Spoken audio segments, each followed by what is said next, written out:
अस्सलाम वालेकुम दोस्तों, आज की वीडियो में हम बात करेंगे the second largest e commerce market place eBay की। ये कहानी सिर्फ बिजनेस की नहीं बल्कि एक ख्वाब, एक विजन, एक आइडिया की है।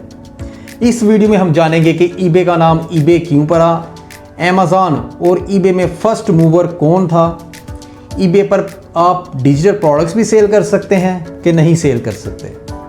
आखिर में ईबे का एक नया program fulfilment by orange connects क्या है कि आप अब अमेज़न की तरह फुलफिलमेंट सर्विस भी ले सकते हैं और सेलर्स की ज़िंदगी पे इसका क्या असर पड़ेगा।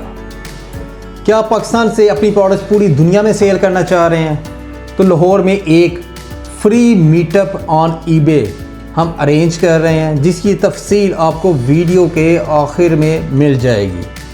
सो स्टे ट्यून्ड विद अस। दोस्तों, Pierre Omidyar is the founder of eBay. जब वो अपनी कंपनी का नाम सोच रहे थे तो उन्होंने एक खूबसूरत सा नाम पसंद किया, इकोबे। अब इकोबे का मतलब क्या है? इको यानी आवाज़ का गूंजना और बे यानी समंदर या झील का वो हिस्सा जो ज़मीन से गहरा हो। या सादा अल्फाज में इकोबे वो जगह जहाँ आवाज़ गूंजती हो। पैरी को लगा कि ये नाम उनके बिजनेस के लिए परफेक्ट है, एक ऐसी आवाज़ जो ऑनलाइन दुनिया में गूंजने वाली थी। लेकिन जब उन्होंने इसकी डोमेन ecobay.com ख़रीदना चाही तो वो पहले ही एक गोल्ड माइनिंग कंपनी के पास थी जिसका नाम था इकोबे माइंस। अब क्या करें? पैरी ने फैसला किया इकोबे को शॉर्ट करके ईबे रख दिया जाए और यूं ईबे का जन्म हुआ। अगर आप से कोई पूछे कि अमेज़न या ईबे में से कौन पहले आया तो ज़्यादातर लोग कहेंगे कि ईबे, लेकिन असल में ईबे एक साल बाद आया।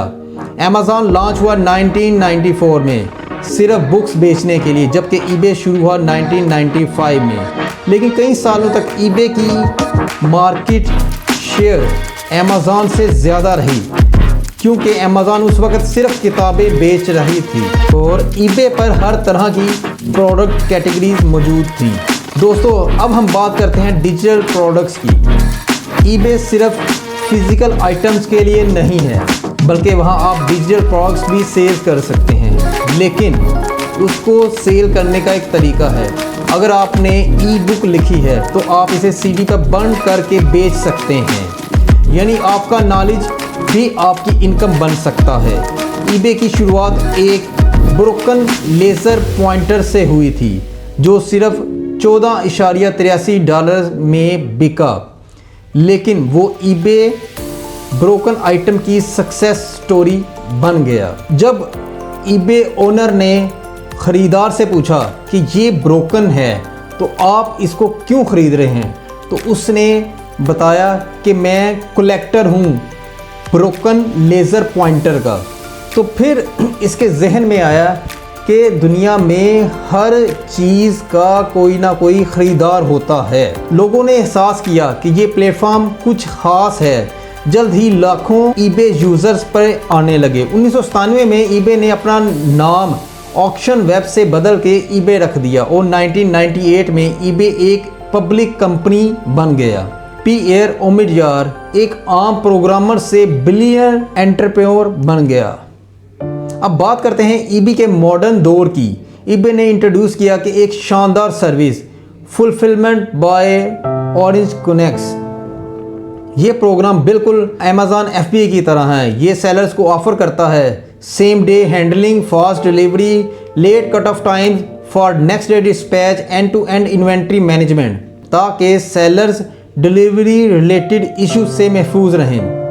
जिन सेलर्स ने ये प्रोग्राम अडॉप्ट किया उन्होंने अपनी सेल्स में 10% की ग्रोथ देखी।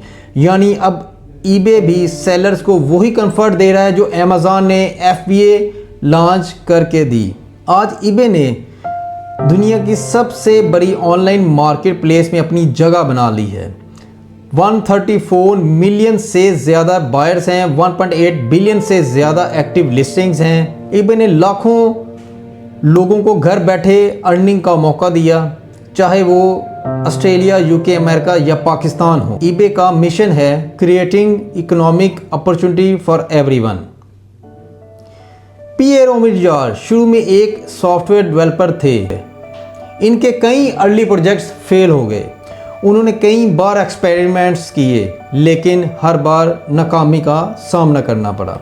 लेकिन एक दिन उन्होंने फैसला किया कि वो कैसी वेबसाइट बनाएंगे जहां लोग फ्रीली बाय एंड सेल कर सकें, और वही छोटा सा वीकेंड प्रोजेक्ट दुनिया का सबसे बड़ा ऑनलाइन बिजनेस प्लेटफॉर्म बन गया।